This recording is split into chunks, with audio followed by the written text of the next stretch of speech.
Good morning, everyone. My name's Stephen Ginsburg, and I'm a board director with COTA New South Wales.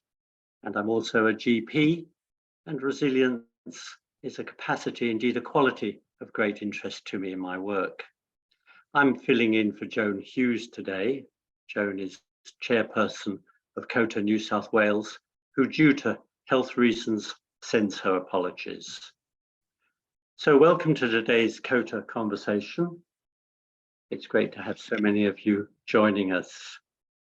We're going to be talking about before and after, how communities are building resilience in uncertain times. As you know, we hold these webinars regularly on a range of topics, and we're holding today's webinar to highlight the impact of significant weather events and other disasters on communities across New South Wales and indeed Australia. As we approach summer and in the midst of significant flood, I pause to send our good thoughts and recovery wishes to our members, supporters, and communities across New South Wales. What we know is that with each significant weather event, we get better at building community resilience. And today we will talk about community resilience, what it is, and how we all play a role in building it.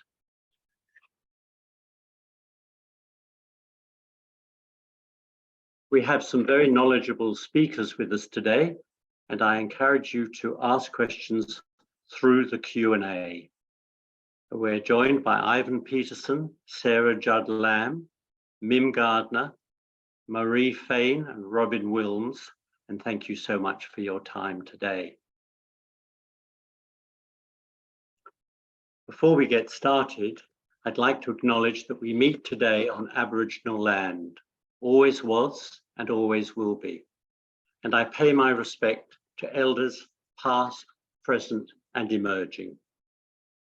First Nations cultures have survived on this continent for over 80,000 years, and prior to 1788, people were in better health than by most of today's indicators. And one of the ways that enabled families and communities to thrive were social structures based on care of country, connection, kinship, kindness, mutual and self-care. And we have much to learn from First Nations and other cultures to find ways to build the resilience that we seek in our compassionate and connected communities.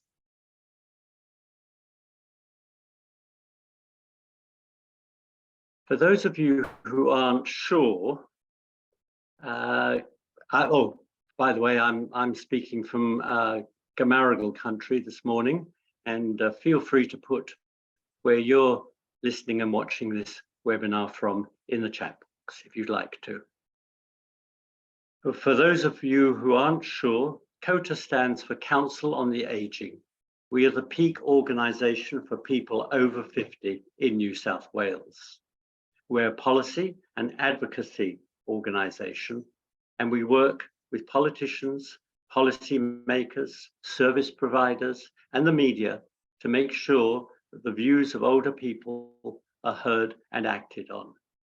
We also provide services for older people, including the Aged Care Navigator service, the Living Longer, Living Stronger program, the Older Men New Ideas groups, and the Community Speakers program.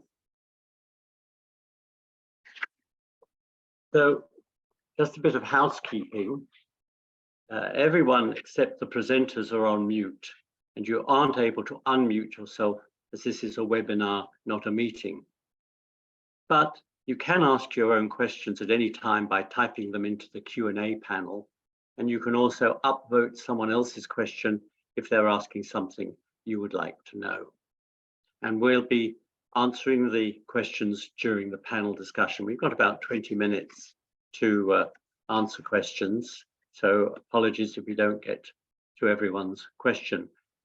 You can have a discussion in the chat room, in the chat panel, amongst yourselves, and we will have a look in there to see if anything should actually be a question more than a comment. And this event is being recorded and will be available from tomorrow on the COTA New South Wales YouTube channel, along with all our previous webinars. Well worth having a look. So, first off, I'd like to introduce and welcome Mim Gardner. Elizabeth Mim Gardner is a Community Capability Officer with the New South Wales State Emergency Service. And she's got over 35 years of emergency management experience as a volunteer from field to operations, and now works for SES on the Hawkesbury-Nepean Valley.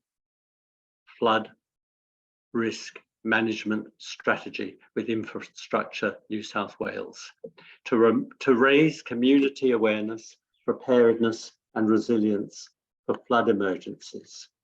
Mim also had over 25 years of experience in the transport and logistics industry and 8 years in education before working for the New South Wales SES. Welcome, Mim. Thank you, Stephen, and thank you for having me. And I too would like to acknowledge the Drought people whose land I'm actually on at the moment, and also Aboriginal and Torres Strait Islander peoples as the First Nations, whose lands, winds and waters and skies we now all share, and pay respect to their unique values and their continuing and enduring cultures which deepen and enrich the lives of our nations and communities. Thank you. As Stephen said, my name's Mim Gardner, Community Capability Officer, and today I'm going to speak to you more generally, even though I'm working on the Hawkesbury-Nepean program. I'm just going to talk to you in general about the State Emergency Service and things that you can do to be more prepared. Next slide, please. So, most importantly, who are we? We are part of your community. We are responsible for the planning, preparation and response to storms, floods and tsunamis. What you see on TV and in the news is just our response side, but we also have lots of volunteer positions and some paid positions that focus just on planning and preparation too. So if you feel like this is something for you, let us know. Next slide, please. So a big thing is about when to call us. And what we often find is the older generation, like myself, don't actually bother calling the SES because we think, I guess in some ways we're a little bit more resilient and we're used to doing things for ourselves and we think that we can fix the problem ourselves. And in fact, a lot of the time we find, we're sort of the people that actually need that help. So what I guess I'd ask you to do is think about a risk assessment of whether or not you can fix something after a storm or a flood, and what we call an SES is fit for task. So, for example, I used to be on the trucks.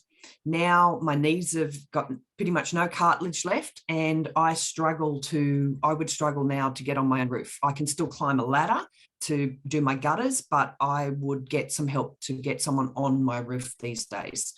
So have a think about that, whether or not you really do need that help, and don't hesitate to call 132500 if you need help as a result of storms, floods, and hopefully not tsunamis. And obviously, if it's life-threatening, 000. Next slide, thanks. So these are our 8 tip cards. We have them in storm and flood, and you'll see when we get to the next slide, the flood one. But again, you'll see in this one that the first 4 tips is what we recommend people to do. And again, as I said before, the first 4 can be challenging. So think about that fit for task. And there are people out there and organisations that you are probably already aware of that can help with these tasks, with cleaning your gutters, doing your trees and things like that. And the good thing about these tips is they also help with bushfire. So preparing for a bushfire and preparing for storms are very similar. I do know that the RFS runs the ADA program, which is the Assist Infirm, Disabled and Elderly Residents program, for free. It's a one-off service, and I will drop that link in the chat for you. We also know that ladders are risky. The average patient that falls off a ladder is 58, and 80% are male. And I think on average, they have about 8,000 admissions to hospital. That was between 2010 and 2014, and I don't think it's gone down much since then. So we're really stressing, be careful about doing your maintenance. If you can get help, please get help. If you can put the pressure on your young ones or your family, I would suggest you do that. And I'll also drop a link for ladder home safety, which is from the health department, in that chat as well for you. Next slide, thanks.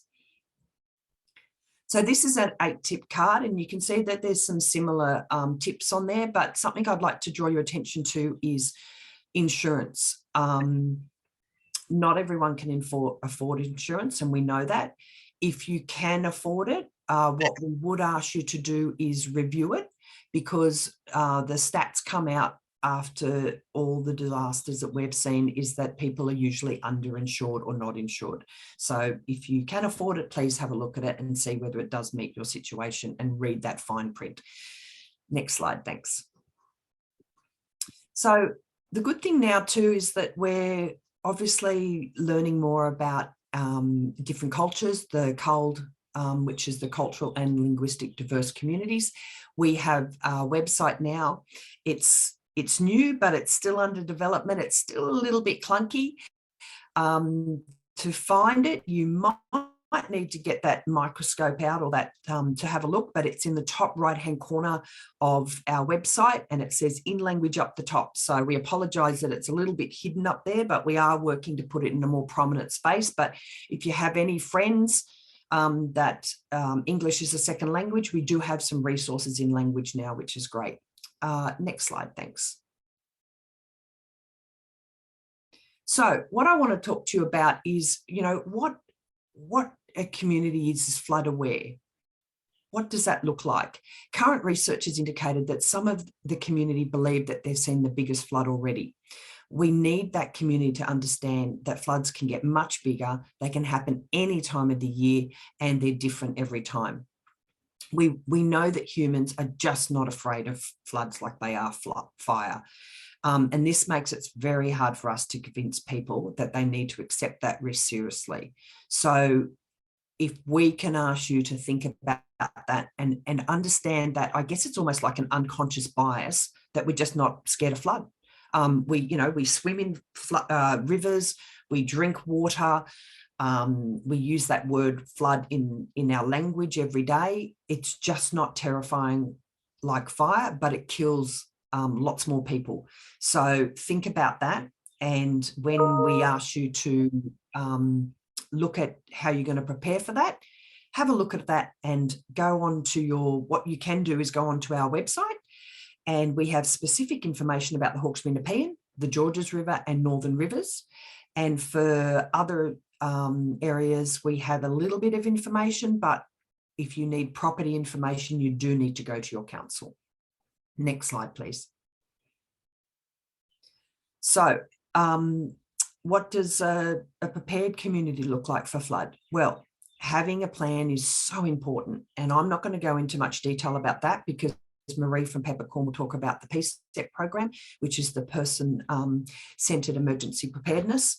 It's amazing that we support it 100% through our service. So she'll talk about that. But what we will say is lots of people do ask us about what to put in an emergency kit. This is very personal because an emergency kit should really reflect you and your family. Lots of ideas can be found on the website. It can be found on our website. My top items would be important documents, medication, powered radio, and a first aid kit. And of course, I'd take my child and my pets and anything to do with them. Think about your evacuation routes. If it's flooded, turn around, find another route. It's just not worth it. You do not know what's underneath that road. We know that many families have moved away from their parents and you're not always close by, so they may not be accessible to help, or they may not be accessible to go to when you have to evacuate. So think about whether you have family or friends in the area outside that flood zone.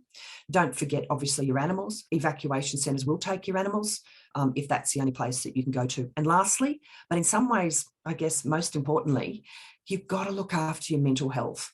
You know, with the number of challenges we've had and been through in the last few years, it's been really tough, I think, for everyone. And, you know, more so for some others. So mental health is like your physical health. You've got to take care of it. So use that mental health line, and they will triage you and they'll put you through to wherever you need to go and get help, even if it's just maintenance. Next slide, thanks. Just quickly on this one, evacuation times are based on driving and able-bodied communities and that they leave when they're asked. So you really don't have much time to play with. It's important that you leave when you're told. And if you do need additional assistance, leave early. Leave on the warnings rather than the orders. If you have a plan, then you'll know already what to take. You won't be mucking around and taking up valuable time. Remember to stay out of those flood areas until you've been told that it's safe to return, and then follow all our safety warnings about how to return. And I encourage you to have these apps on your phone. Next slide, thanks. So what I want to do is play just a really quick video for you, and this will tell you about a new Australian warnings framework, and this tells you how you're now getting warned, which is in line with the rest of Australia. And you'll see Michael and Lacey, two of our volunteers, will walk you through it. Thank you. Our warning system is changing.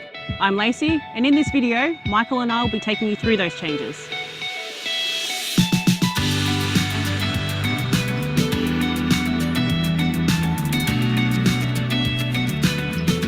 Our new warnings align to the Australian warning system, which has 3 levels. You will see these 3 coloured icons in all of our warning products during floods. These are also the icons for storms and tsunamis.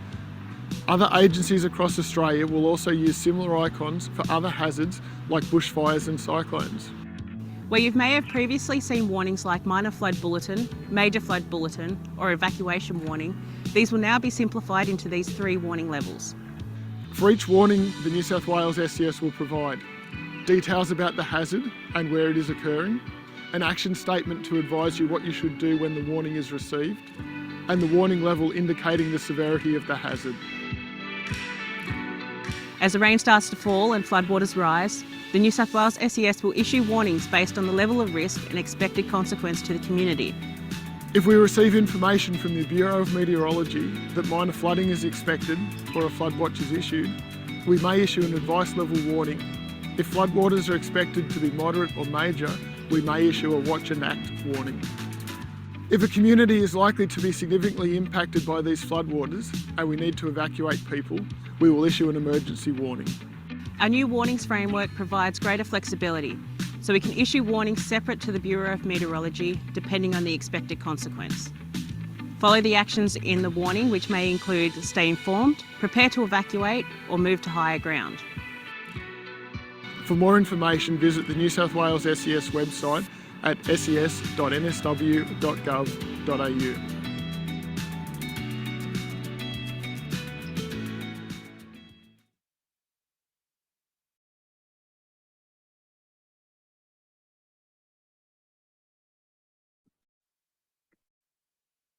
Thank you, Mim. Thank you for that.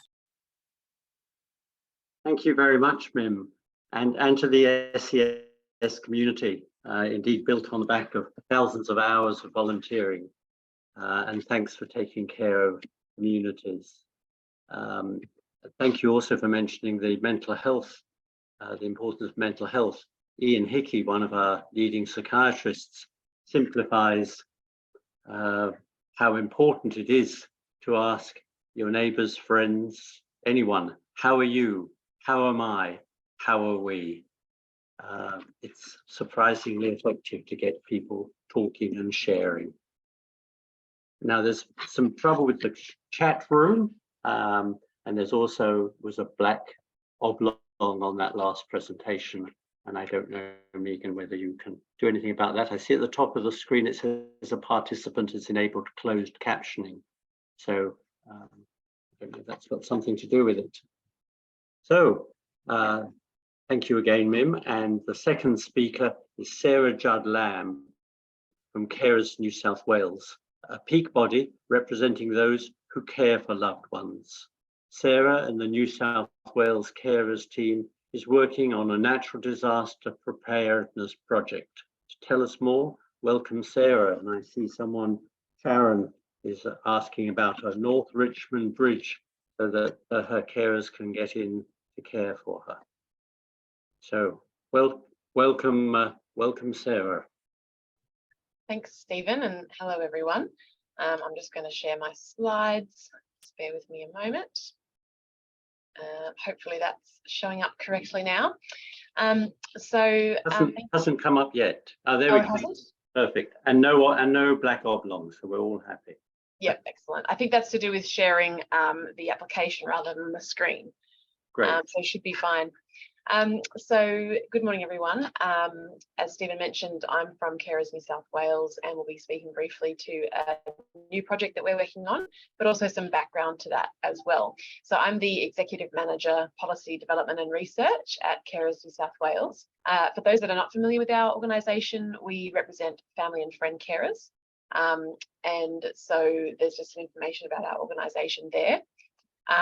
When I'm talking about carers today, talking about those that support a family member or friend that has additional care needs due to a condition or due to ageing.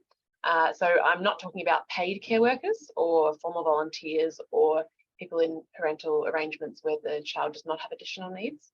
And that definition of carers, there's over 850,000 in New South Wales. And so I'll just talk a little bit about some different initiatives, and then I've got some actions to share with you about how you can help inform our ongoing projects. So I've just put some images up here, lots of different familiar images, maybe some less familiar. There's so much information and resources that have come out, especially since the 2019-20 bushfires in New South Wales to support disaster preparedness. So something might be familiar with there, the AMBER program, PDCN has some resources, Meals on Wheels has a resource. I know we had heard from the SES and had some great information there around rating systems, the RFS. So there's many different resources out there, and more, in fact, that really are practical in helping people plan and respond to emergencies. And so after the bushfires in 2019-20, Carers New South Wales and some of the stakeholders we work with in the disability and ageing space identified that while there were some great things available, there wasn't really anything that spoke directly to carers, to family and friend carers, to assist with some of the barriers to safe evacuation of the person they care for, and just to planning for accommodating disruptions to things like communications, medication, getting support services in, which relates to the question that we had come up about the Hawkesbury just now. And so we wanted to develop something that was carer focused. And so that's kind of where our involvement in the disaster preparedness and response place started. And since then, we've kind of developed that in a couple of different ways. So the first thing that we did was work with some stakeholders and some carers to co-develop a series of resources around disaster preparedness. And they've really gotten a workout, especially in the last year, because of just how many events there've been in New South Wales. There's the image there is an example of one of the resources that's an evacuation checklist for carers, but that's part of a suite which includes workshops and a handbook that's quite detailed, and then some specific resources around evacuation planning, emergency care planning, and go kit, so equipment to take, things to take when you evacuate.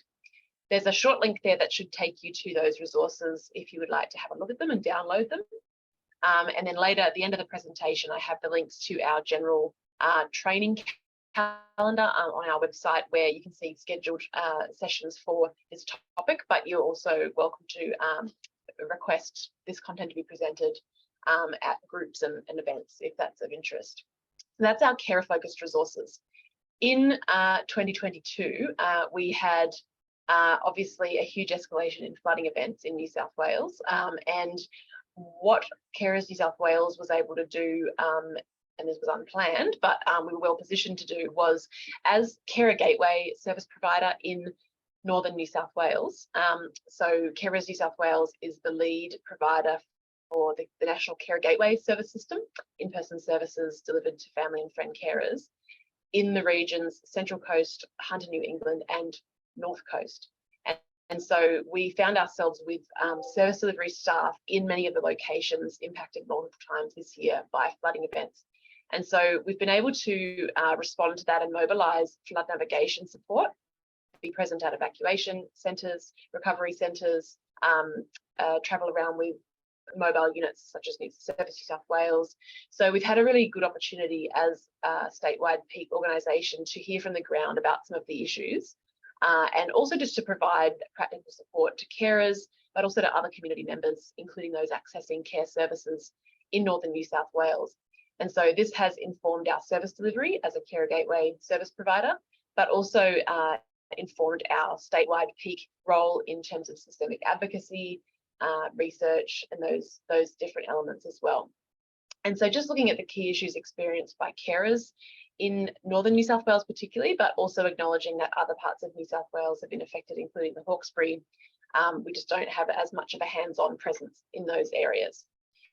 We've noticed difficulties with evacuating the person that they care for, depending on the needs of the person, mobility challenges, for example.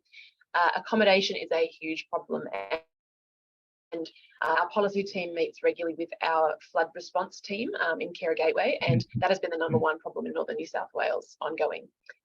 We also have had a lot of reports of just difficulty accessing the available supports, doing forms, accessing devices, delays in accessing financial support, also problems with access to essentials, including medication and equipment, and really limited visibility of care services. And this is some feedback that we've really provided to the recovery centres as well, is just the ability for people to access aged care services, disability services, and carer support services during these times of crisis. And so I've put a link to our news page down there for 2 reasons. One, whenever there's a major flood event in New South Wales, we repost that information that can be shared, the resources I mentioned previously.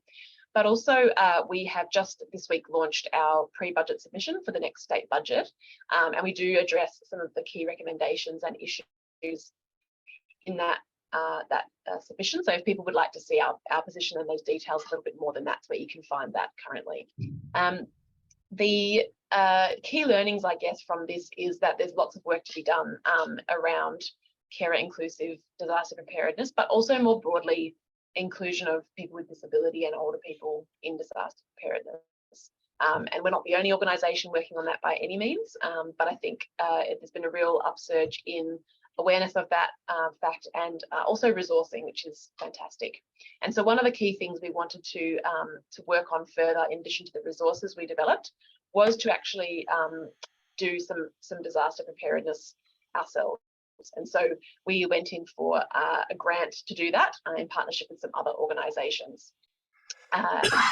And so that is where we are currently at. So the Care to Prepare project is a partnership project which we are delivering in the next few years in 3 locations of New South Wales that are listed there. And they focus on household and community resilience and preparedness, specifically around floods and bushfires. And the real aim is to actually support communities and households to have a more integrated and inclusive response to natural disasters for not just carers, but also people with disability and older people. And so we will be working in a number of capacities in those regions in the coming years to improve that response. And anyone that's on today that works in those areas that would like to connect with us, please feel free to do so. And so this project is delivered in partnership with the Physical Disability Council of New South Wales and with GoCo. We have grant funding from the Preparing Australian Communities grant at federal level. I know PCEP was mentioned before, and Peppercorn. So Michelle Villeneuve, who is really probably the leading academic in this space, is on our steering group, which is fantastic, and working with us on that. And we will also be recruiting for a few consumer and care positions on that steering group in the next couple of months. So if people are interested in that, also stay tuned for that opportunity. The main thing I wanted to draw your attention to today is we are currently conducting a round of consultative interviews with people with disability, older people, carers, and the organisations that work with these groups, particularly around reflection on impacts of natural disasters thus far. So anyone in New South Wales that wants to share their experiences about what has been useful, what could be done better, is welcome to participate in an online or phone interview. For older people and carers that are participating in a personal capacity, there is a sitting fee for that. And so if people are interested in participating in that or promoting that, please use the form that's noted on the screen or the contact details to follow that up. We'd really love to hear from as many people as possible, so we can adequately direct the development of new resources that we're working on for this project. And so the last thing that I just wanted to end with is just the links to the things that I've noted. So the resources and training I mentioned earlier, Carer Gateway, which Carers New South Wales delivers in part of New South Wales, is listed there, and the Care to Prepare project as well. There's just a link and an email address to find out more. So that's it from me today, but please do get in contact if you're interested in the project and participating further. Thanks very much. Well, many thanks, Sarah. The importance of building inclusive community preparedness is so critical, including those most vulnerable, who must be top of mind for all communities. And we know that for many communities, that is indeed the case. It's certainly for the communities that our next speaker is involved with. And I'd like to introduce and welcome Mr. Ivan Peterson. Ivan is currently the chair of the Whittlesea Township and Surrounds Community Resilience Committee. Ivan knows the power that community brings to preparing for and recovering from disaster. Following the devastating 2009 bushfires in Victoria, he chaired the Community Recovery Committee and led his community in moving forward from a very distressing experience. Ivan shares his lived experience of disaster to help us all understand the crucial need for preparation. We've got the chat function going again, so please ask questions, share ideas, and make comments. Welcome, Ivan. Thank you, Stephen, and good morning, everybody. I come to you from the lands of the Wurundjeri Willem people, part of the Kulin Nation in Victoria. Perhaps we could start, Megan, with the map. I think people on the second slide. Next slide, Megan. Thank you. That gives an idea of where we're from. Whittlesea itself is about 50 kilometres north of Melbourne, and the area, the municipality of Whittlesea takes in a huge area. It's one of the largest metropolitan and rural municipalities, with a densely populated south area, and to the north we have rural properties and rural village townships and so on. And the next slide, Megan, thank you, gives an idea of the beautiful mountain country on the ranges that are in our area. And I'm now going to go to the next slide, which basically depicts that same area during our disaster in 2009, Mount Disappointment, which led to, and the next slide, Megan, please, that sort of outcome. So it was a significant, at the time, and probably still is, more lives lost in this disaster than in any natural disaster in Australia's history. I'm talking about recorded history because there was disasters beforehand.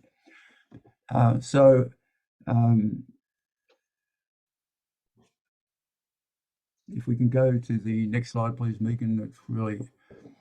This really sums up the scale of the disaster in our area. Kinglake is part of our area and was part of the area where I coordinated the bushfire recovery. What I want to say to that, and I want to reiterate Mim's comments earlier about evacuation. I had a lot of experience belonging to the Country Fire Association and growing up in rural areas. And when we knew that the East Kilmore fires, which is the fires that affected our area, were coming, my family, we decided to stay and defend. Fortunately for us, at about 6 o'clock in the evening, the wind changed direction and we didn't personally have to fight the fire, although we could see it. However, I now know that I could not have stayed and defended and survived because of what we've learned from the impact of those fires at that time. So I go back to Mim's comments, and if you are told to evacuate, don't muck around, get out, because if you don't, a number of you will die. It's as simple as that. A number of you will be impacted by the fires or the flood to an extent that you can't really manage. My next slide is about just a picture of some of the response, the generous, caring response from Australians. This is a material aid shed, housing donations that people provided to help people recover. And it was one of the most generous exercises ever known. Next slide, please, Megan. And the next slide. And the next slide. And the next slide. That's an aerial view of the material aid set up in the Whittlesea Showgrounds. And each of those, that's a series of marquees joined together, circus type size, and that's a huge area, just to give you some idea of the response.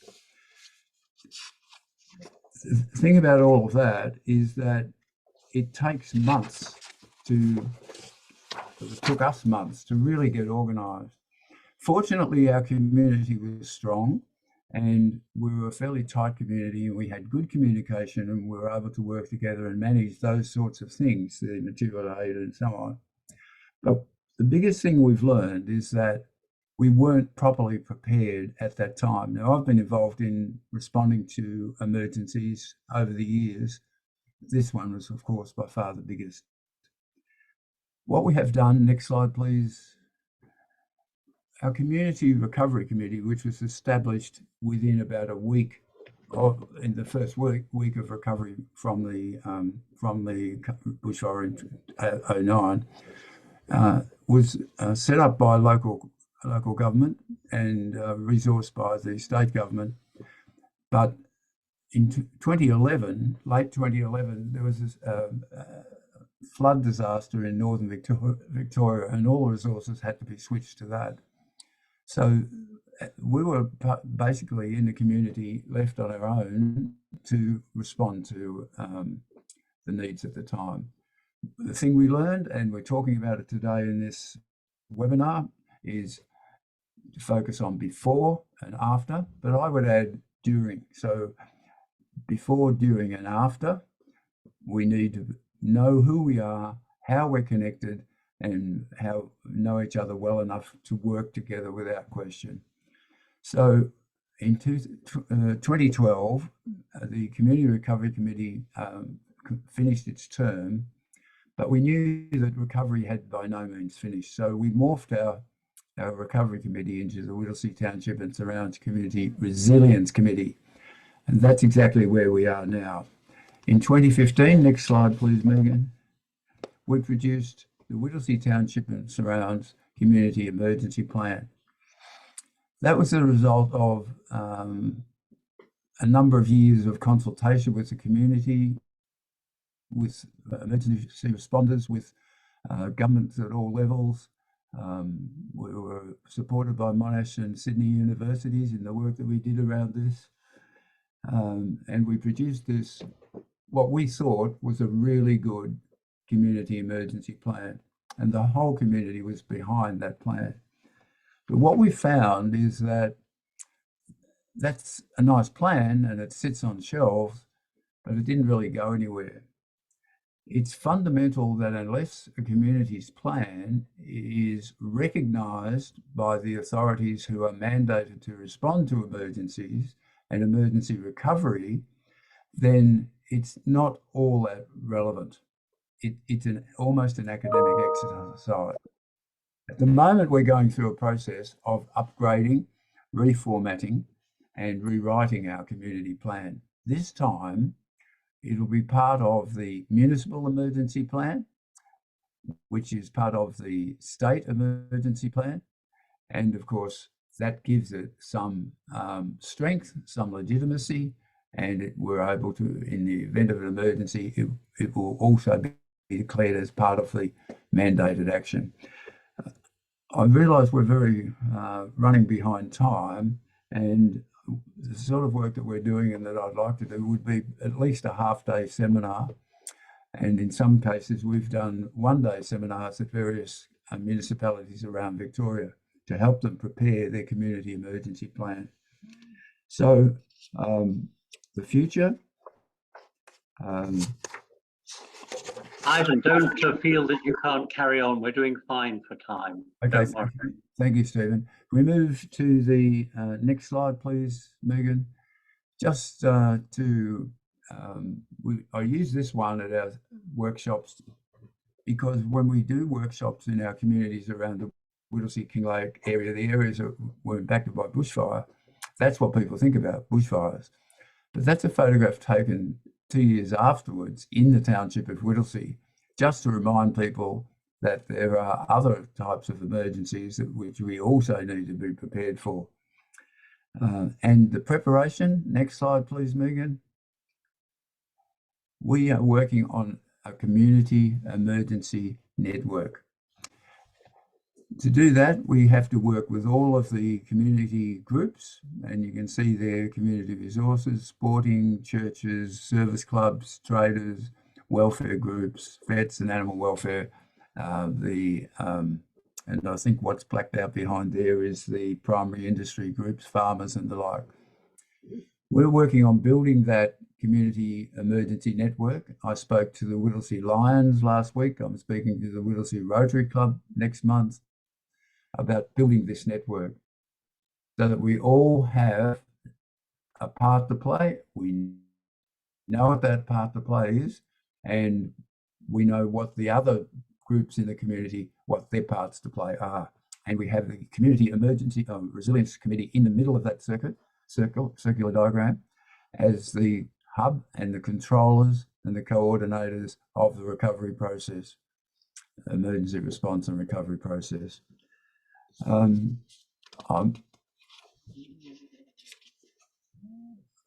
But despite everything that we've done, the next slide gives us another picture. Only 52%, this is a recent survey, only 52% of Victorians in high-risk areas have talked to their family and friends about what they'll do if a fire starts.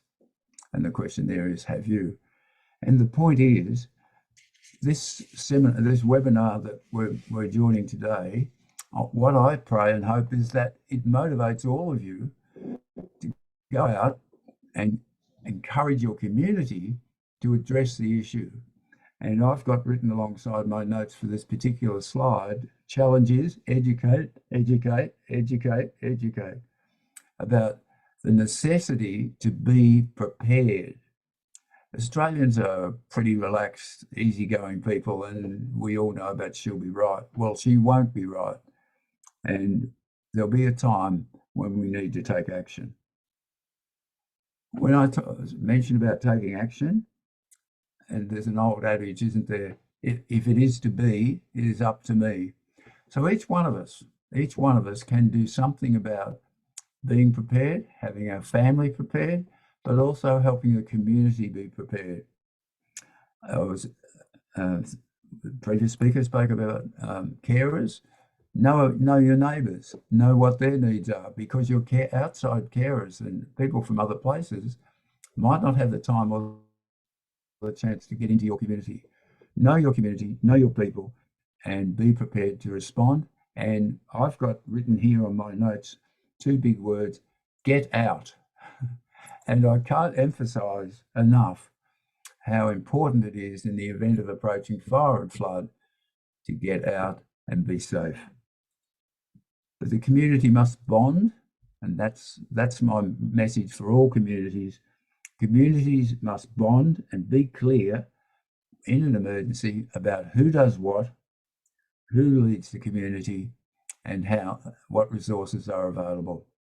So I'll stop there and take questions through the Q&A or the chat section. So thank you for listening. Thank you so much, Ivan, for sharing your experience and for highlighting the importance of community planning in advance and how a prepared community is a safer community. And thanks for sharing all your knowledge on that. We might, when it comes to question time, see how important it is, not even in respect of an upcoming disaster, but for the disasters and challenges that face everyone on every day. The more prepared we are and the more we talk to others, the better off we'll be. So if anyone wants to get up and have a stretch, we can have a couple of minute break so that no one misses anything. And just we'll come back in a couple of minutes. I'll get up myself. So we have to turn this off. Have a bit of a stretch and a breathe, and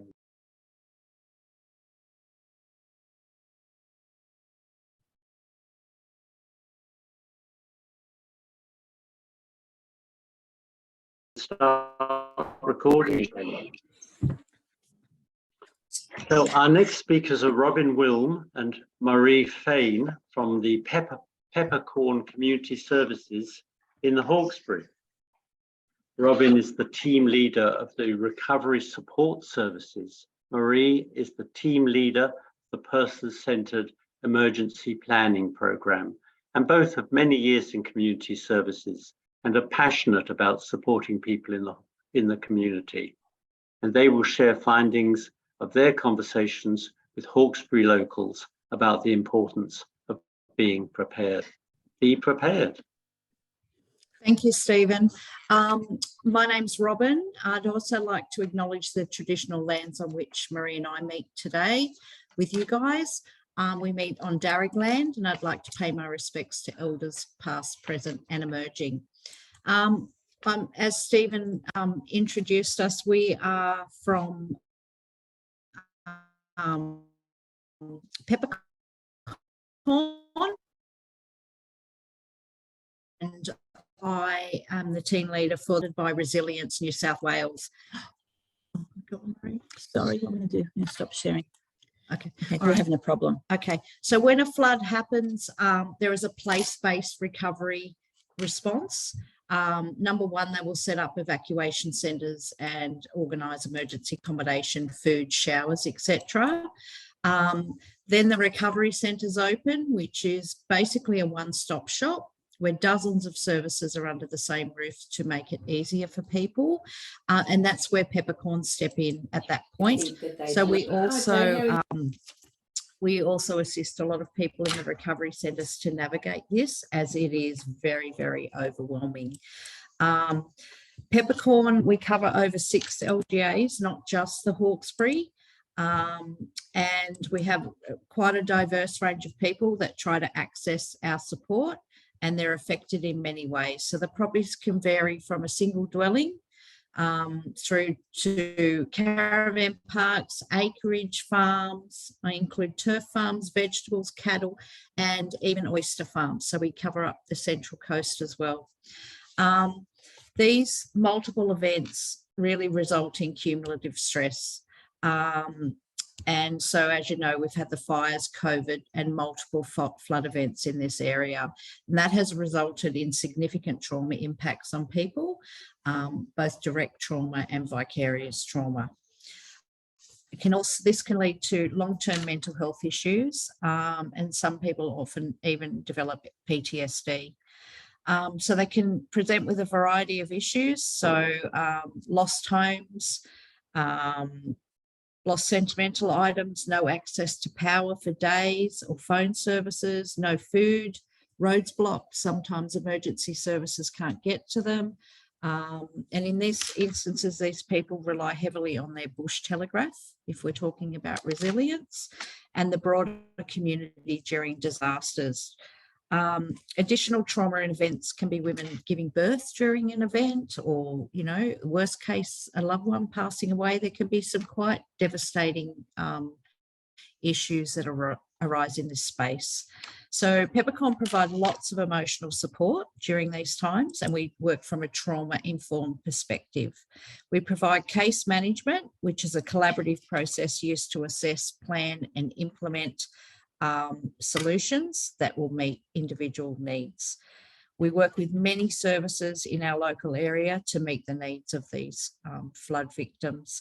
So we work from a strength-based, person-centred approach, and the focus is on individual needs and their strengths, which builds resilience and self-determination and can also lead to post-traumatic growth. People have the capacity to recover, reclaim and transform their lives, and the community is viewed as an oasis of potential resources. People can be referred to from local councils, recovery centres, schools, community centres, self-refer. We have a broad range of referral sources, and if you're flood affected, basically you're eligible for our service. So the first process in our case management is to do intake and assessment, where we're determining risk and the safety of that person. So we prioritise the needs for food, shelter and their safety. And then we address clients' needs as we go along, you know, assess their problems and find solutions to those problems. We provide person-centred plan interventions that are individualised and varied, and they can range from material aid, health, mental health, family issues, domestic violence, counselling, grief and loss, housing, employment, drug and alcohol, legal aid, and a big one we assist people with is the grants that have become available to assist them to try and get back home or get back on track. It's very holistic and with setting realistic goals for people. So once their goals have been reached and no further advocacy is required, we then look at our exit strategies, which may be very long-term referrals for housing, ongoing counselling and addressing mental health, family support, aged care, disability support, legal aid, and connecting with community groups or hubs. We find that sometimes post-traumatic growth can be experienced through growth through connection with their community, reactivation of skills, they've forgotten they have the skills, or developing new skills, recognising their strengths within this trauma space, spiritual growth, appreciation of life and new possibilities, or our local council has set up a lot of community hubs and things, so it's about getting people to access and, you know, the community really is a bit of an oasis in that recovery space. So once we're looking at exiting the client, we've addressed all their needs in our space. Part of our exit strategy is also to refer to Marie and her program, which is the PSEP program. Okay, hi. So this is where I come in. I'm sorry about the screen share. I don't know, I'm not very tech savvy, so I'm sorry about if you're not seeing the whole screen.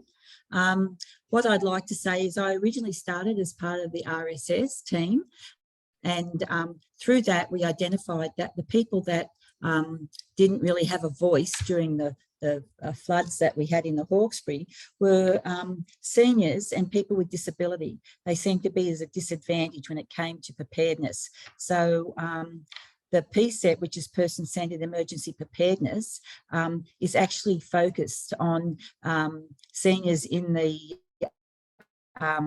Hawkesbury and Blue Mountains area and people with disabilities. So it's an individual plan. It's not a plan that has the whole family. It's about what your personal need is.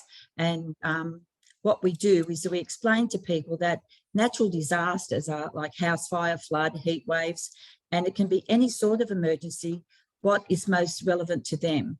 And they can even have my personal emergency, which you'll see in my conversation later with Pat, what her personal emergency was and how we address that. What we do with the client, we sit down and we say to them, what's the greatest risk to you? And they might say floods, because recently we've had all the floods in the Hawkesbury, so naturally everyone goes to flood, but it doesn't have to be that. But they would pick, if they pick flood, we say, why did you choose that? And then they tell us their story about why they chose that as their personal emergency. We then discuss with them, how prepared are you on a scale of 1 to 10? You know, haven't thought about it at all, or you've actually got a plan and this is what you would do? And if they say, yes, we've got a plan, we still talk to them about that plan, and then we look and see, are there any gaps in that they haven't thought about, or other ways that we can assist them with that personal emergency.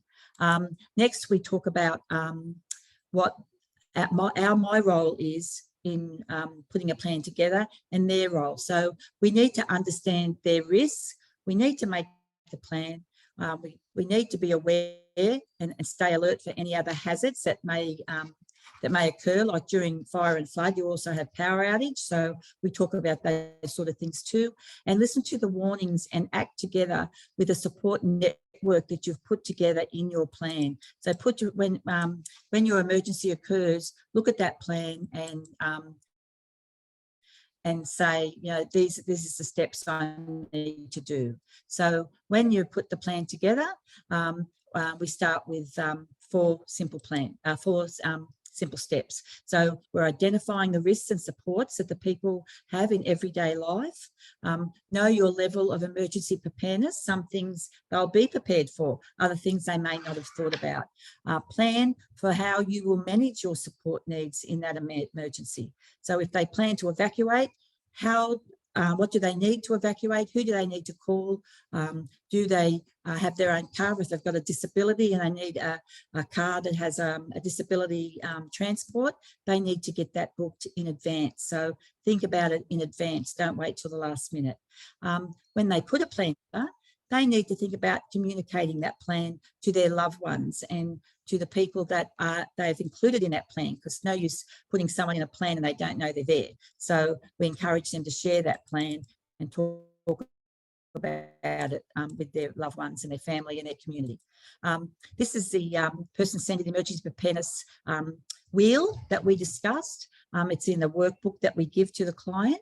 And those 4 steps are then broken down into 8 major topics, which are social connectedness, transport, assisted technology, management of health, personal support, communication, assisted animals, and living situations. Now, I always explain with that assisted animals, living in the Hawkesbury, we have a lot of people that have goats and cows and sheep and things like that as well. So we put that in the plan as well, if that's something that they're concerned about, what they should do with their animals. It doesn't have to be a seeing eye dog or a companion animal.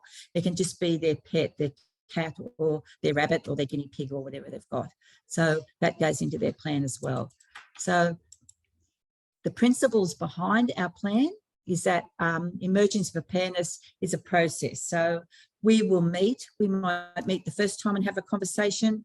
I'll come back to the office, I'll put the plan together, and then we'll go back and discuss that I've actually transcribed that plan exactly how they want it, because some people might say, well, I've thought about that and I really don't want to do that now. I said I'd go to my sister's, but I don't think that's a good idea. I think maybe then I should look at emergency housing or things like that. So we go over the plan, make sure that everything is right, the way that they're confident that they're prepared for the emergency. We also recommend that that people are their own expert in their own life. And so it's not for us to tell them how they should manage their emergency. They're going to tell us their story, and then we're going to perhaps put a few suggestions forward or services that we know that can support how they're feeling or what their needs are. Person-centered planning conversation, it builds capabilities. It helps people be independent. It links with stakeholders, and it links with other people in their community that they didn't realise they had. One thing about the Hawkesbury is they're very community friendly, and they're all very neighbourly, and everyone supports each other. sometimes that can be a bit of a downfall, because this is also something that we talk about. We talk about get your information from a trusted source, not the jungle drums, because they can't always be right. I know that SES, Mem spoke about that this morning, and RFS, like they've all got these apps now that you can have access to. So it's important that, you know, when we speak to clients, that we say, would you like this app put on your phone so you can follow this for yourself? And they're really happy to be able to do that for themselves. So it's about making that plan an independent plan for them as well. I want to share with you a video. Pat isn't with us physically today. I visited her on Tuesday, and we sat down and spoke about a plan that we put together for her. As a taster, I invited 5 of Pat's friends to come and talk in a group, because Pat is a very good advocate for her community and felt that her friends should have this knowledge with the PCEP. So I went back to say to Pat, what did you learn, and what message would you like to give to the seniors in your community, because it's best to come from a person that has experienced it and how it made her feel, and if she feels any different. So hopefully this will work. Let's see what happens. There we go. Hi Pat, how are you today, darling? I'm doing really well. Fighting fit. Thanks for joining me today and talking about the person-centered emergency preparedness. I know that we've already gone through the program with you and your friends, and I just wanted to catch up and just say, what did you think the benefits were? What did you take away from the day? I know that when the girls spoke, they actually were quite happy to think that they'd learnt some things, and at the age of 76, there's not very many things left to learn, is there? Speak for yourself. So no, it was a really good day, and we and so I just thought, because you're such a good advocate for your age group, and a poster child for aged care, yes. And you're always so supportive, and so it's good for me to get that feedback, not only on your plan, but you would have had a cup of tea and scones with the girls afterwards and spoke Absolutely, the most important part. So you'd have an idea of what they thought was lacking, or you know, what they thought was good about it. When I go in to do the PCEP, people always think, when I say it's about emergency, they automatically think about flood or fire, which was the case with you. I did. And you didn't think it was relevant. That's to right. you, but it wasn't until we had the conversation when the questionnaire come out. Yes, that's right. And then you thought, we scratched a little deeper. Yes. And we came out with different things that was an emergency to you personally, and so that's what it's about. It's about what is your personal, what you would consider a personal emergency. That's right. So tell us a little about what you, what was your personal emergency, Pat? My personal emergency was the fact that I'm petrified of either falling down the steps or falling in the shower. That's my biggest thing. So because of that, I've gone through aged care, and I've got my trusty little buzzer my here. trusty little buzzer, that if I was to fall over, I can then call my daughter or my son, and they could then take away and ring the ambulance. If that's providing I can talk. If I was knocked out, I've got a watch. It's a smartwatch that I then, if I was to fall over, it automatically rings my children, and if they can't get any information from them, they will ring the emergency services. Because that was one of the things that we discussed. We discussed what was, say, your tree, that you contact tree. Like some people, their children might live in Queensland, or That's right. you know, they might be able to contact them. So we spoke about community connections, and that was something that was important to some people who lived alone, and That's all that right. they had were the connections in the church, which is your That's church right, they my go to. church. So it's really important to have those and to talk about what those connections are, so that people don't feel they're alone, Yes. and that they feel like they have got that support. So, Because they need it for the mental health, yeah. and they need it for spiritual health as well. Yeah. But they definitely need it for the mental health, because at this age, fortunately I'm still working, but at this age there's a lot of people that aren't working, and their main outing is to go to the doctor or go to church. Yeah. So therefore, somebody to call them every now and again. That's another thing, just to, That's important. whether it be aged care or possibly this story, just to call them and say, hey, you're feeling all right. Yeah. Do you need anything? Because we also spoke about the importance of getting out of the house, because we've just had pandemic, we've had That's right. fires and floods, and what can sometimes seem like nothing to worry about, like you also, when we spoke about what were other things that you might worry about, were your gutters, being able to get into the gutters and clear the gutters. And so what my job was then is to think about what do I connect you with. So with your fear of falls, we thought of, we looked up a local falls prevention program that's running, and Peppercorn's running that. So we spoke about the possibility of doing that. Yes. And we spoke about the fire brigade, who have a program for seniors to clear out their gutters. And so that was something else that eased you a little bit. Which I didn't know until you mentioned it in your meeting. Yeah. I didn't realise that we had that service, which I think a lot of elderly people, they don't know what services are available to them. And there is a lot. Yeah, and I think also that one of the things that came out of doing that group PCEP is that a lot of your friends have lost their husbands. Yes. And so their husbands were their major source of muscle. So that was a bit of a problem. Yep. And so that's why we looked at other places that may be able to come and assist them to clean up around their house. One lady was scared of the fire, debris. So to clean up around the house, and Habitat for Humanity is a service that would assist the older people to do that sort of thing. So they're the sort of things that we're bringing to person-centred emergency preparedness. It's not just floods and fire, it's all the gamut in between. And obviously, and sometimes we, even when there's a flood, you have power outage. So That's right. living on acreage up here at the Hawkesbury, we need to talk about generators. They need generators. Yeah. And they run out of generators, that's a problem. So if they're not prepared, Yes. we need the being prepared. Yeah. So tell these people they have to have a torch. Yeah. Yes. Make sure that they've got a torch. It runs on a doesn't need a runs on batteries, doesn't it? That's right. Or even a wind-up torch they make now. They make all sorts of good stuff.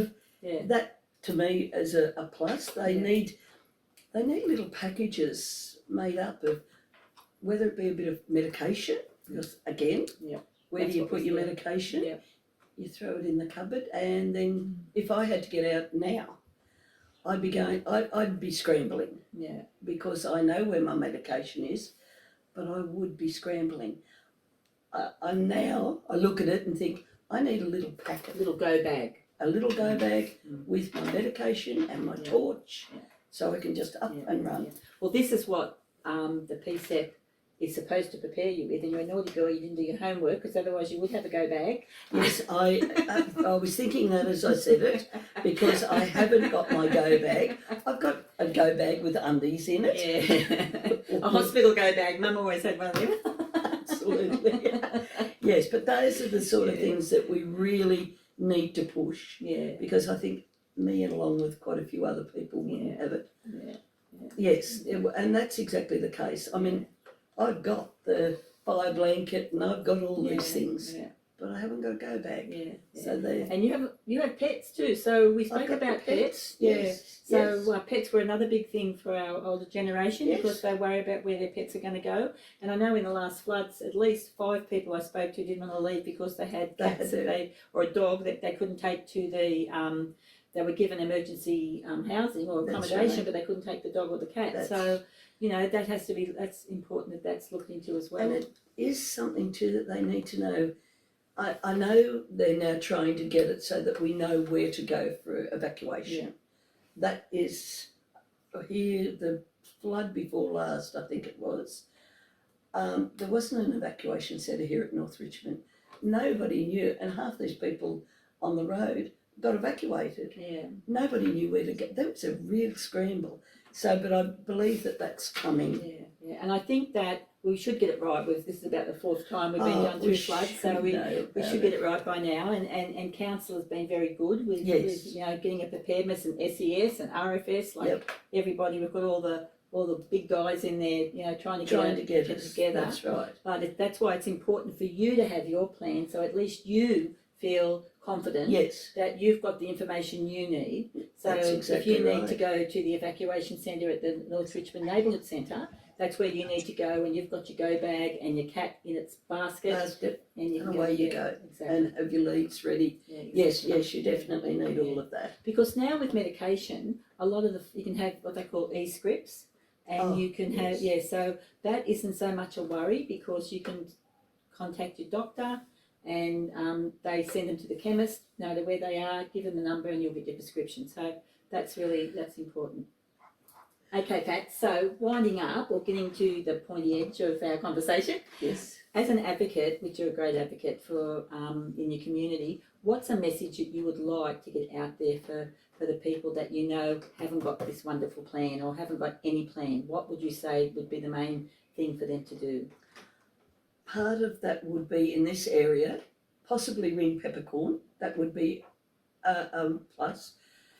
Then get their go bag. That is very important, to get their go bag with their medication in it and a torch, because I haven't done it, and I'm going to as of tonight.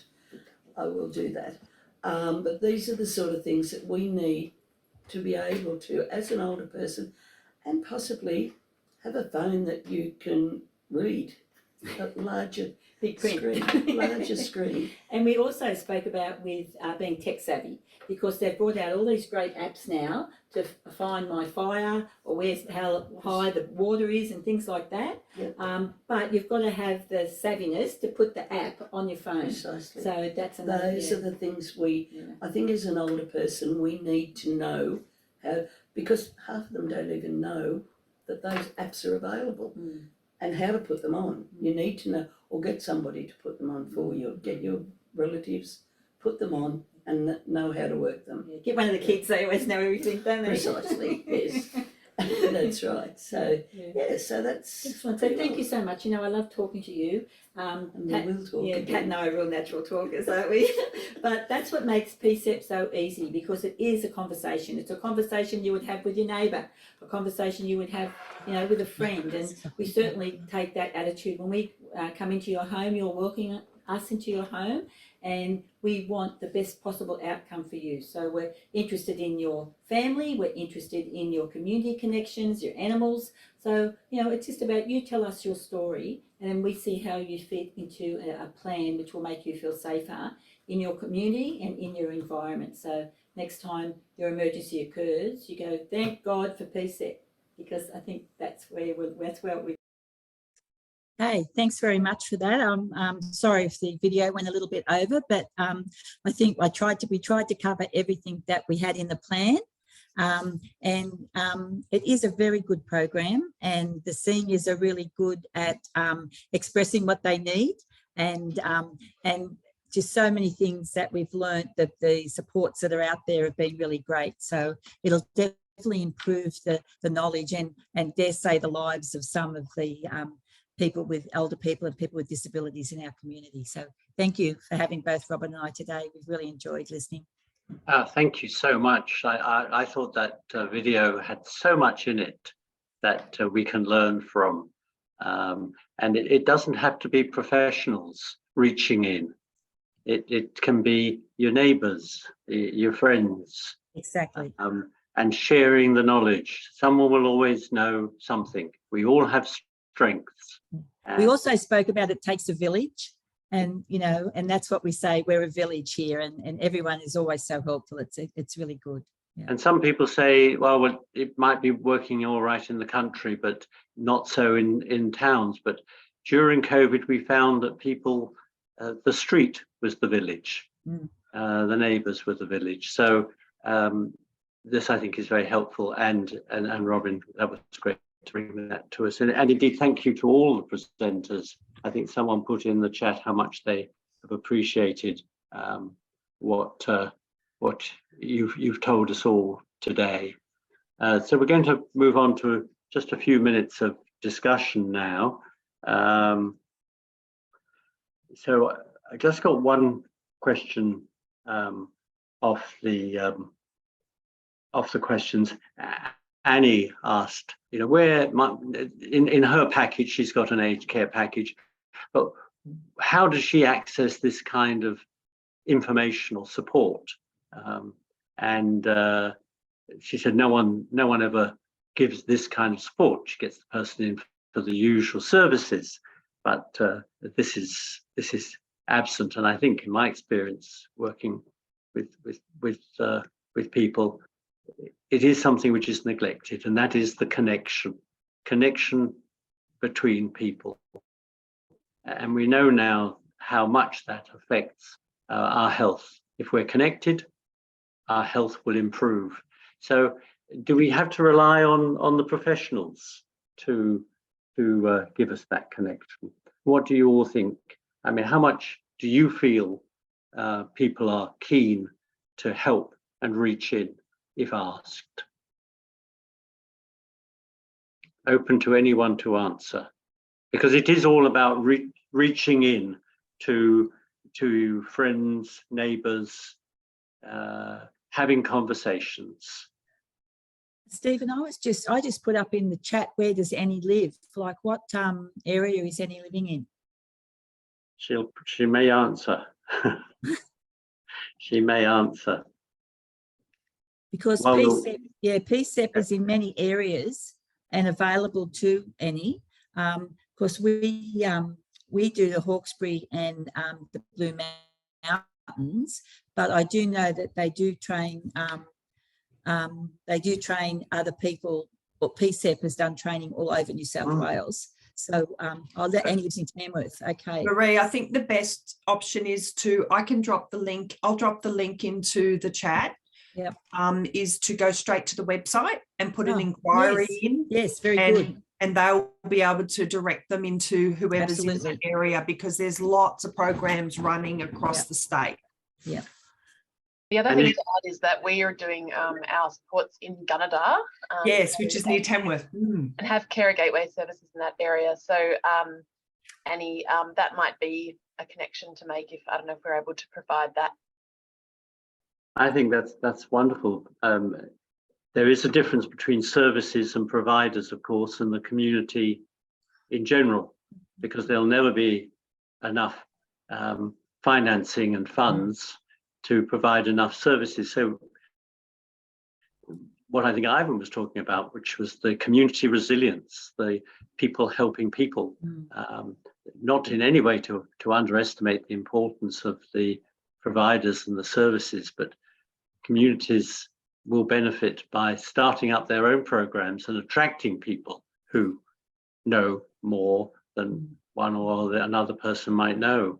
So Stephen, to answer your question from my point of view, from what I've seen, is I think the community is more than capable, and in a lot of cases more than willing to get involved. It's just about those connections and not, I guess, doubling up on work that's already, like, there's so much good work that's been done that and I think Marie will agree that some of it's doubled up, and there's so much information that's almost overwhelming of how they have general similar messages, but then they're different, and there's so much that it's really quite confusing for the community.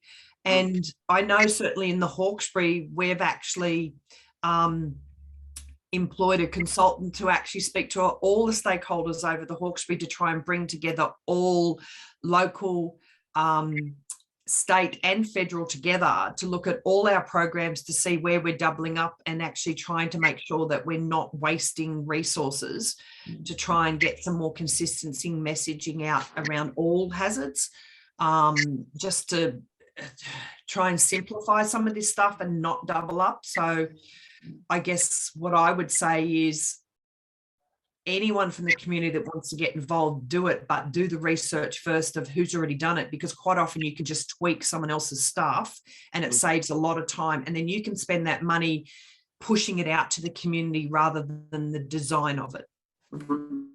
Absolutely. And that's what we've done at Peppercorns, Stephen. We've connected with Bly Park Community Centre, who have a project that has a USB where they'll put all your documents on a USB for you. And so we come together in small like pop-ups, and the community can come and several services in the one area at the same time. That's why we focus on aged care and people with disability. Anyone outside that scope, we refer to Red Cross, because Red Cross have a similar program. So I think that the Hawkesbury do it well. I'm really impressed with what the Hawkesbury have been doing. McDonald Valley, down at St Albans, they have started a program where they've had wardens. There's 12 wardens now. The area is divided up into 12 sections, and these people have walkie-talkies, and they can contact each other, because the first thing that goes down there is the communication. And so they can make sure everyone's okay. And the police are really happy about that too, because then they can get onto that person and say, you know, you're in your area, is Bob Smith, is he safe, has he evacuated? And they can say, yes, Bob Smith is safe. So it also cuts down on their work as well. So there's some really good work happening out there. Yeah. Everyone has a strength. Everyone knows something, and sharing that knowledge, I think, is very supportive. Stephen, I noticed something in the chat that Antonia put in about evacuation points for fires. So the best option is probably, if you want to know about fires, to get onto the certainly the RFS website. However, because, and I can't really talk to fires, but I can certainly talk to floods, because every flood is different. We only give out the evacuation centres when the flood is happening, because the flood can change. So we don't pre-advertise those evacuation centres. Right. But certainly the fires, I think they may have certain evacuation centres. So best to try and follow that up through RFS. Great. Ivan. Yes, thank you. I was listening to this, all the terrific comments we've just had, and I was thinking of that. We all know the old adage that it takes a village to raise a child. Why stop at child? It takes a village to look after a village.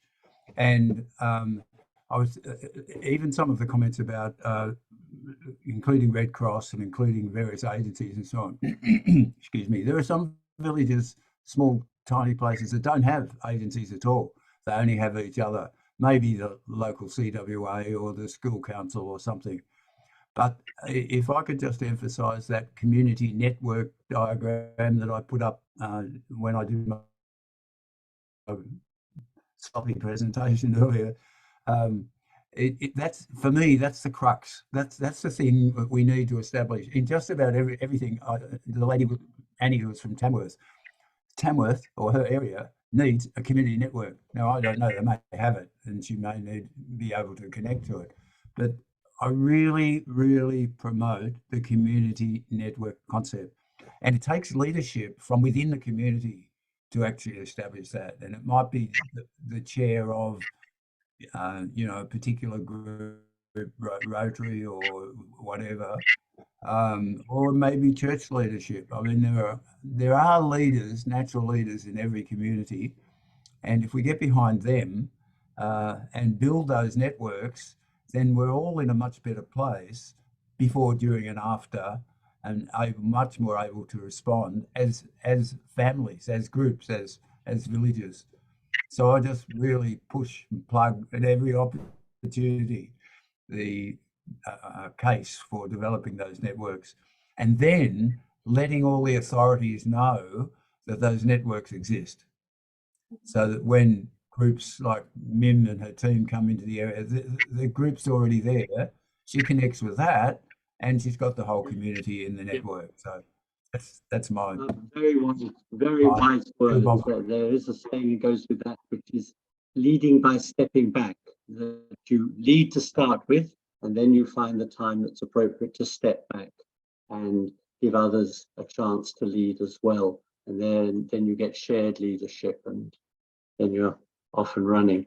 Sarah. Yeah, I would just like to add to that in supporting the importance of upskilling community to be aware and supportive. And that's part of the model with the Care to Prepare program that I mentioned before. So while that's not in all areas of New South Wales, I mentioned it is in Gunnedah, also Central Coast and Shoalhaven. And I know we're not the only ones doing it, but just for people's information, a key element of that is community readiness.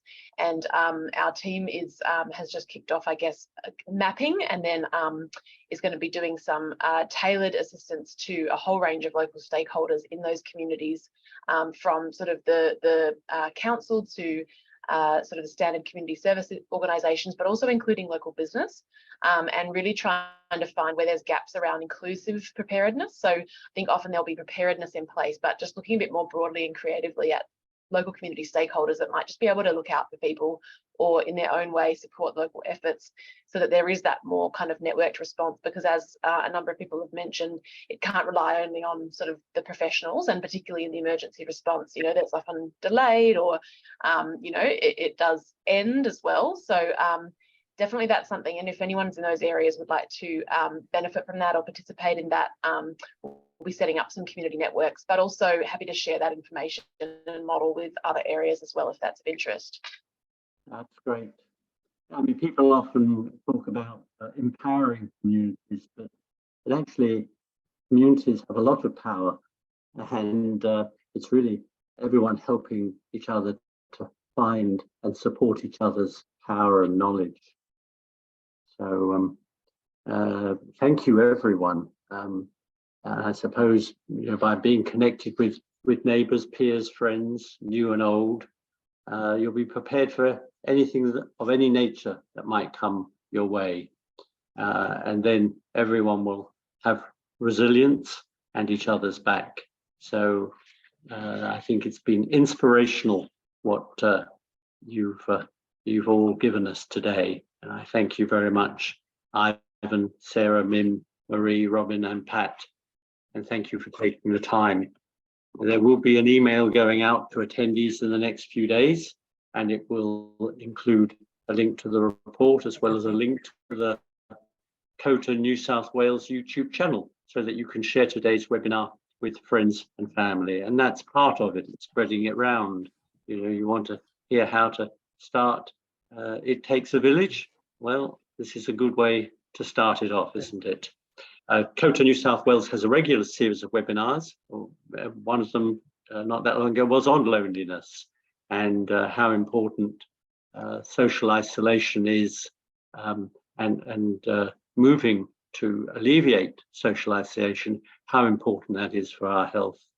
So this is the last webinar for the year, but I think it was very timely given the floods.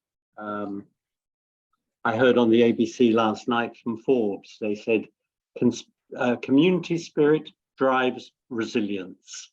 And I thought, how timely for today's webinar. So we look forward to bringing you more webinars in 2023 and hope you'll be able to join us then. Be safe over the upcoming couple of months. And remember that we have a band of volunteer community speakers available to come speak to your group on a whole range of topics. Check the website, the COTA New South Wales website, for more details, or give us a call on 9286 3860. Thanks again for joining us today, and we hope to see you next time. Thank you, everyone. Bye. Thank you. Thank you. Be safe. Be safe.